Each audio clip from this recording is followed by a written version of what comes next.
কোনো বাংলাদেশির অন্য কোনো দেশের নাগরিকত্ব থাকলে তিনি জাতীয় সংসদ নির্বাচনে প্রার্থী হতে পারবেন না। তবে সংসদ নির্বাচনে অংশ নিতে হলে দ্বৈত নাগরিকদের নির্বাচনী আইন অনুযায়ী বিদেশি নাগরিকত্ব ত্যাগ করলে সেটি সম্ভব। এজন্য প্রার্থীদের হলফনামায় থাকা সুনির্দিষ্ট ঘরে দ্বৈত নাগরিকত্বের বিষয়গুলো স্পষ্টভাবে উল্লেখ করতে হয়।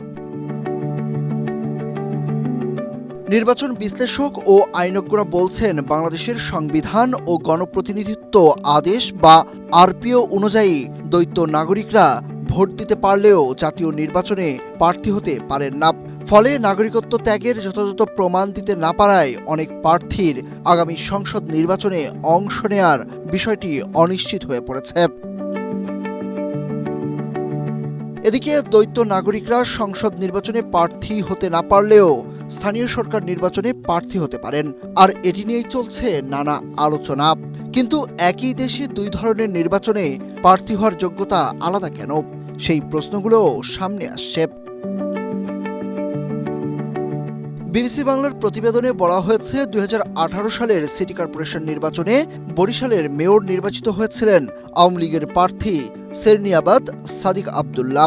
পরে 2024 সালে জাতীয় সংসদ নির্বাচনে প্রার্থী হতে মনোনয়ন দাখিল করেছিলেন তিনি। তার মনোনয়ন বাতিল করেন রিটার্নিং কর্মকর্তা।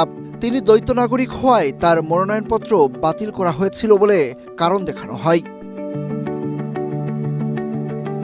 নির্বাচন বিশ্লেষকরা বলছেন, দ্বৈত নাগরিকদের ক্ষেত্রে জাতীয় নির্বাচন ও স্থানীয় সরকার নির্বাচনে আলাদা আইন, যে কারণে জাতীয় নির্বাচনে দ্বৈত নাগরিকরা প্রার্থী হতে না পারলেও স্থানীয় সরকার নির্বাচনে পারেন।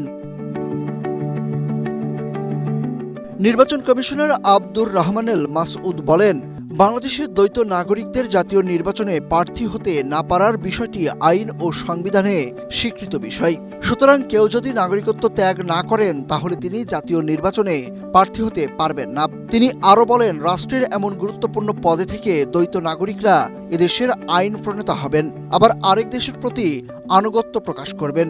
সে কারণেই হয়তো এমন সিদ্ধান্ত।